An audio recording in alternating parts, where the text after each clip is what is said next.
Part 3, but like I said in part 2, you do not have, these are just 25 top questions you guys are asking. So I wanted to go through them, all 25. I've done part 1.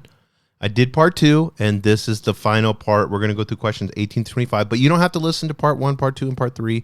You can just listen to this one. They're just leadership questions. Number 18, how do you stay organized and manage your time effectively as a leader? How do you stay organized and manage your time effectively as a leader? That's a great one. I think for me, managing my time is making sure that I'm executing properly and that I'm not going down the wrong road. Like, because, like 1 degree off times 5,000 miles, next thing you know, you're supposed to be in New York and you're in Canada. So, for me, I'm always looking at how am I executing? Because this is the most misunderstood thing. We can theorize all we want. We can have big PowerPoints. We can talk and talk and talk, and everybody can talk and talk. Very few people execute efficiently. So if I'm going to be effective with my time, to me, that means me executing properly. As a leader, what is executing properly with your time? Number 1, am I coaching? What does that look like? How are all my employees? Do I have it scheduled for the week? What meetings I'm going to have with them in my calendar? And they are number 1. Above a client, above everything else. I will move a client around. I'll have a meeting before or after or shift it 30 minutes, an hour, whatever it may be. I will not ever cancel a coaching session. That is number 1 to me. That is most important. So I'm going to make sure my time is effective by me talking and coaching, me learning, me teaching, them teaching, me learning. I'm going to have all of that lined out. My one-on-ones, my team meetings, Zoom calls, whatever it may be. Then I'm going to do that. Then I'm going to go through it. And who have I not touched base with in a while that I need to have a Zoom call, a phone call, a conversation with, quick text, see if I can call them real quick.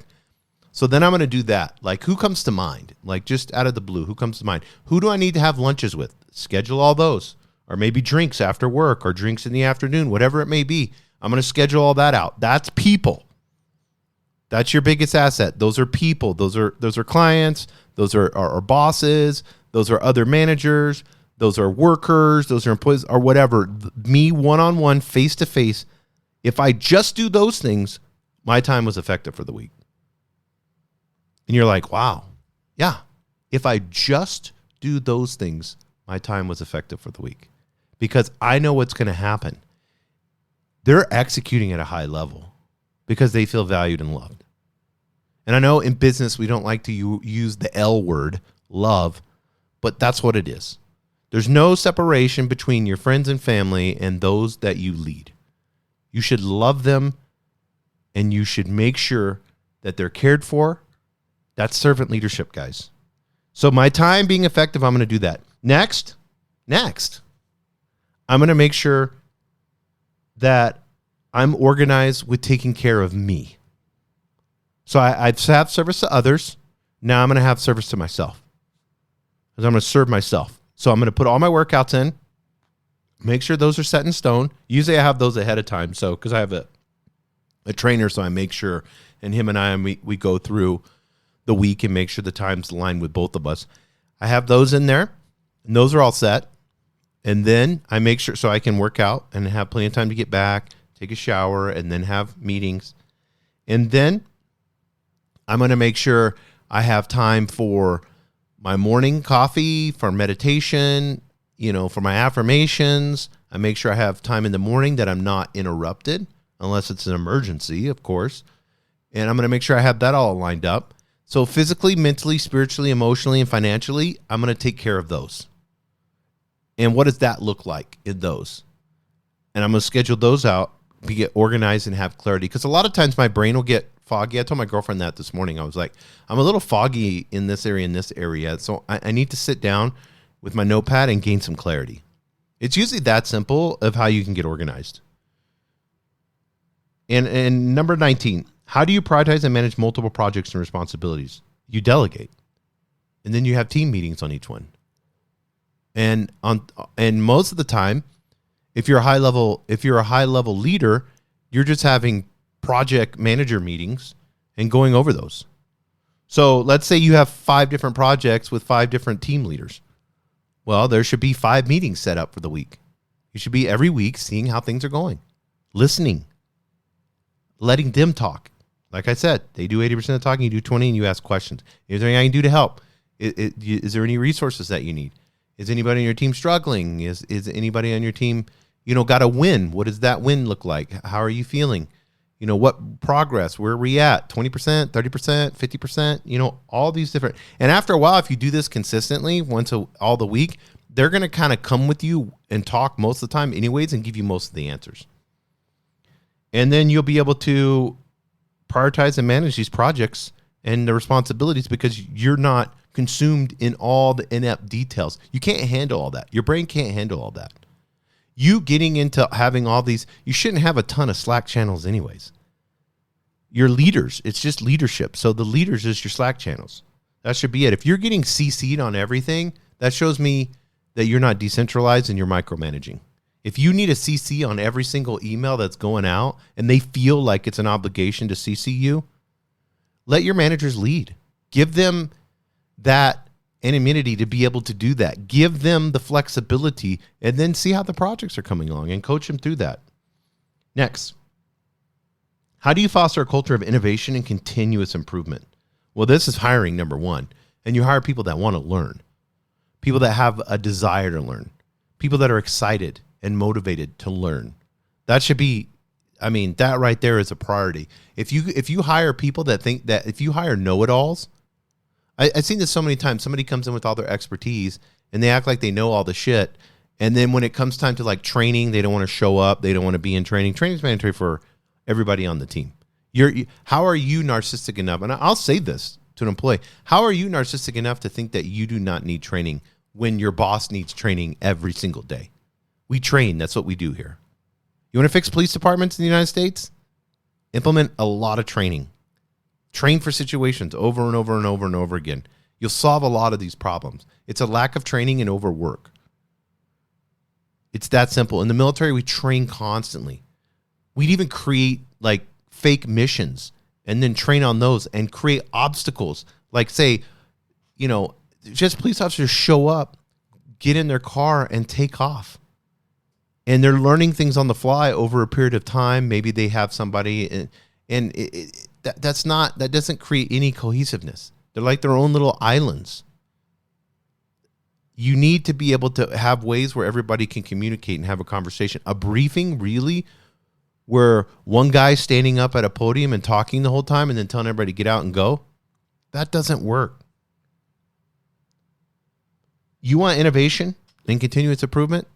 Training and learning and creating that environment. What does innovation look like? A culture. The question was a culture of innovation. Allowing people to be able to lead. They're not going to be innovative if they feel stifled or you're micromanaging.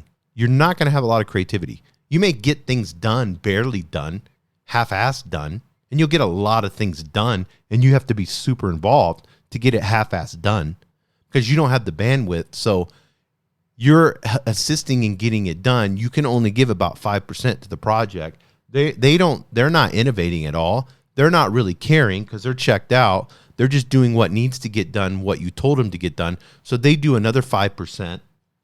You see how that works? Next question. How do you handle criticism and feedback as a leader? I think this is extremely important. This is an ego buster. And we need this. I have a problem with this. I take criticism like super personal and it bums me out. And I get really bummed out. And I have to tell myself, why am I experiencing this emotion? Why is my ego getting all upset? Why am I feeling threatened by this criticism? This is another person's opinion. They don't know me. They don't know what's going on. Now, if they're an expert in a field and they see something that I may have missed, well, then I need to show humility and thank them. That's really important, to show humility. If it's something that, and I want to know why they're giving feedback. Like, why?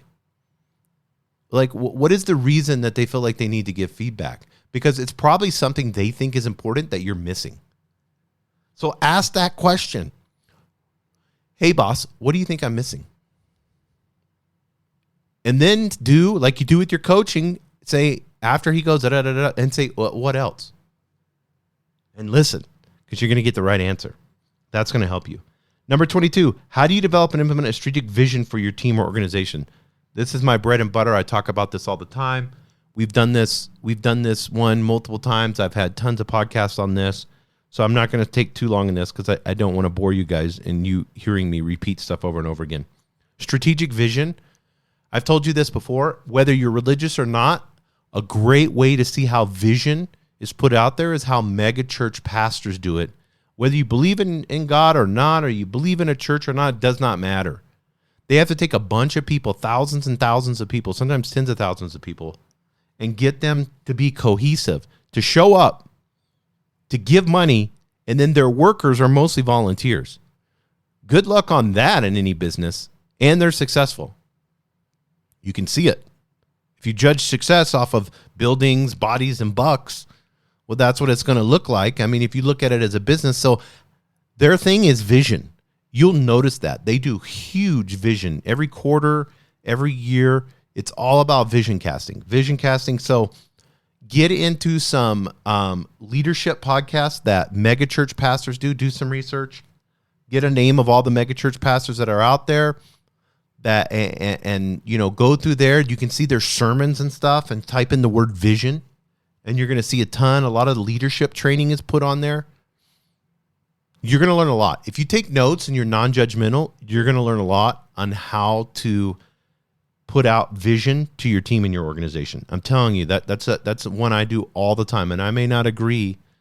There's one pastor I follow and I listen to, and I do not agree with hardly anything he says, but he's amazing at putting vision out there and letting people and making people's lives better by giving them what the potential they could be. And that's, you know, if you look at Jesus, that's what he did. He talked to the worst of the worst and showed them what they could be. That's vision, isn't it?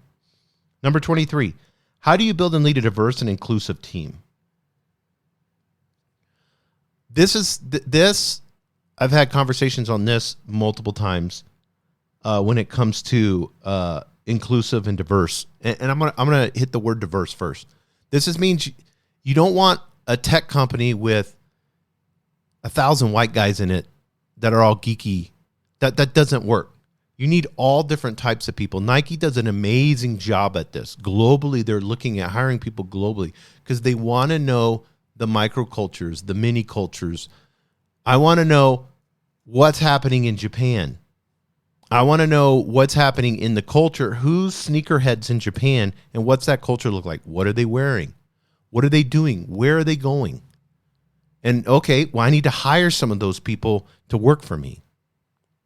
It's really important that you have diversity because it's going to give you creativity. How many colors are on the rainbow in the color spectrum? If you have how fun is it if you have a coloring box and all the colors are the same in the box? I'm not talking skin color here. I'm just using this as an example. You want diversity. You want 64, the cool pack. The kids with the cool packs had the 64 crayons or the 100 and something crayons, right? With the sharpener in the back. You want all those colors in there. That's what creates diversity, and it creates creativity. You want somebody from a whole different life perspective that you've never even experienced.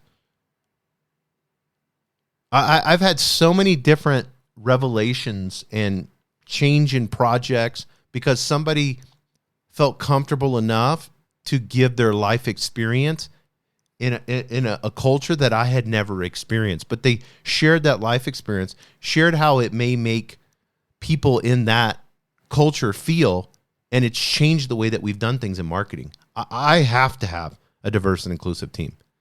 I feel like I'm not operating properly. I feel like I'm missing things in creativity, especially with marketing. But it should be everywhere. Don't be afraid to hire people. People can work from home, and you can hire people all across the United States, across the world, and bring them into team meetings on Zoom calls or fly them in once a quarter. It's so important to make sure you hire people that aren't all like you or aren't all the same. Number 24, how do you approach risk management as a leader? Now, this is another Marine Corps thing. We always were looking at risk, of course, because people could die. So I had that happen today. We had something we were working on. First thing I want to know, what's the risk? What's the risk?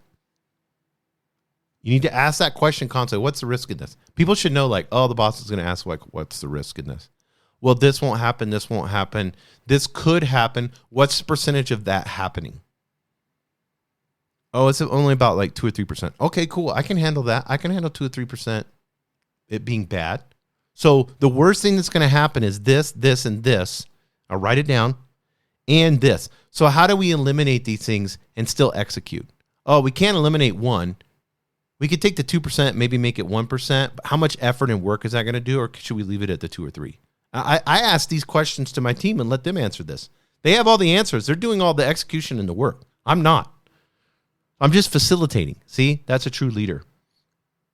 And then last question, number 25. How do you inspire trust and credibility among your team, customers, and stakeholders? Trust and credibility by being vulnerable, by being honest, by not being quick to share your emotions, whether it's anger, disgust, worry, guilt, fear, those negative vibrations. No one needs to feel that from a leader. And I'm not talking about being Pollyanna and positive all the time. I'm talking about making sure you understand before you speak that you're going to uplift this person, that you're going to have a positive vibration that's going to come out of you, because it comes out of you. We can all feel it. You've gone into a room or you've seen something. Women's intuition is really important with this, where they feel like a guy's super creepy. And then later on you find out that the guy was creepy. That happens all the time, ladies. We know this. This intuition they have is way stronger than, us men. And I think it's really important that we look at this with trust and credibility. And you can ask people in coaching, after you get to know them a while, what does trust look like to you? What is me as a leader? How do you trust leaders? What does that look like? Like, how would you like for us to establish trust? Ask those questions. Those are great questions. With your customers, it's even more important. Usually it's as simple as going above and beyond and having systems in place so you don't forget about them and making them feel important. Stakeholders, trust and credibility. To me, number one thing is not just being available, because you're not going to be available 7 days a week, and nor should you. You have some narcissistic people, and they'll take advantage of that. Trust and credibility is, if you're going to present some bad news, you better have a backup plan. Hey, here's what's happened. Here's how it's going. Here's what's doing. Luckily, we're on it, and here's what we're working on doing, and here's how we're going to fix it. Always have that. Don't just throw worry on them.